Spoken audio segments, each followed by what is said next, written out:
Hello viewers, আসসালামু আলাইকুম। কেমন আছেন সবাই? আজকের এই ভিডিওতে আমি আপনাদেরকে দেখাবো ভ্যাকসিন কিভাবে আপনারা পানিতে মিশাবেন এবং কিভাবে দুধের সাহায্যে পানিতে আপনারা ভ্যাকসিন প্রদান করিবেন। আপনারা সাথে থাকুন। দেশ এবং দেশের বাইরে থেকে যারা আজকের এই প্রতিবেদন দেখছেন, আপনাদের সকলকে অসংখ্য ধন্যবাদ। আমি ভ্যাকসিন রাতে এনে ফ্রিজে রেখে দিয়েছিলাম। এখন কিছু বরফের সাহায্যে বরফ সাথে নিয়ে তারপরে আমি ফার্মের দিকে রওনা হব।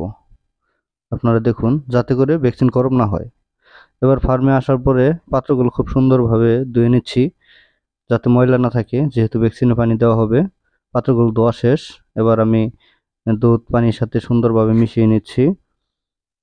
পানিতে দিয়ে দিচ্ছি 1 প্যাকেট পরিমাণ। দেখতেছেন। এবার দুধ ডালা শেষ হয়ে গেলে পানি একটু মিশিয়ে তারপরে ভ্যাকসিন পানির সাথে মিশানো শুরু করব। আর ভ্যাকসিন পানিতে মিশানোর আগে একটা জিনিস খেয়াল করবেন, যাতে করে উপর থেকে আপনারা খুলে না নেন, ভিতরে নিয়ে পানির নিচে থেকে খুলবেন ঠিক এইভাবে। তা না হলে ভ্যাকসিনের কার্যকরী ক্ষমতা উপর থেকে খোলা হলে কমে যাবে। আমি আজকে যে ভ্যাকসিনটি দিচ্ছি সেগুলো হলো আজকে মুরগির বয়স 94 দিন। আমি রানীক্ষেতের ডবল ডোজ আইবি 19/1 সাথে ডবল ডোজ করে দিচ্ছি। এই লাস্টটা ভ্যাকসিনটা এখন খুলবো পানির নিচে নিয়ে। আপনারা যখন ভ্যাকসিন দিবেন ঠিক আমার মতো করে পানির নিচে নিয়ে তারপর এইভাবে বোতলের মুখাটা খুলবেন, সিবিটা খুলবেন। খোলার পরে সাথে সাথে দেখবেন ভ্যাকসিন হাওয়া হয়ে গেছে, পানির সাথে মিশে গেছে। এটা উপর থেকে কখনোই খুলে করবেন না, কারণ হলো সম্পূর্ণ 100% ভ্যাকসিনের গুণগত মান পানির সাথে মিশাতে হলে অবশ্যই পানির নিচে নিয়ে তারপরে খুলবেন। ভ্যাকসিন আমার একটা মেশানো শেষ, আর একটি মিশাচ্ছি।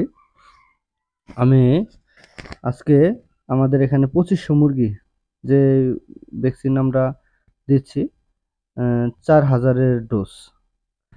কারণ হলো আজকে যে ভ্যাকসিনটি দেবো সেটি হলো রানীক্ষেতের জন্য ডাবল ডোজ। চাইলে আমি 2000 দিয়েও করতে পারতাম, কারণ হলো ভ্যাকসিন এমন একটা বিষয় যা সুন্দরভাবে মিশাতে হবে পানির সাথে। দেখেন যাতে করে মুরগি সুন্দরভাবে হয়। এই যে দেখেন 4টা লাস্টটা ভ্যাকসিন আমি মিশিয়ে নিয়েছি। এবার আমার পানির সাথে মিক্স করা শেষ, পানিও ভরা শেষ। এবার মুরগির জন্য রেডি হয়ে গেল আমাদের পানি মিক্স ভ্যাকসিন। আমি নিয়ে যাচ্ছি, আমিও যাই মুরগিও যায়, আমিও যাই, দেখেন আমার সাথে সাথে মুরগিও যায়। কারণ 2 ঘন্টা যাবত আমি পানি উঠিয়ে রাখছিলাম, তৃষ্ণা যাতে ভালো পায়। এবার ভ্যাকসিনের পানি মুরগিকে দেওয়া শেষ, মুরগি পানি খেয়েছে। 2 ঘন্টার ভিতরে সব পাত্র উঠিয়ে দেবো, আবার পরে সাদা পানি দিয়ে দেবো। ঠিক আছে, আপনারা যারা আমার ভিডিওটি দেখলেন, প্রতিবেদনটি দেখলেন, সবাইকে অসংখ্য ধন্যবাদ। বিদায় নিচ্ছি। আল্লাহ হাফেজ।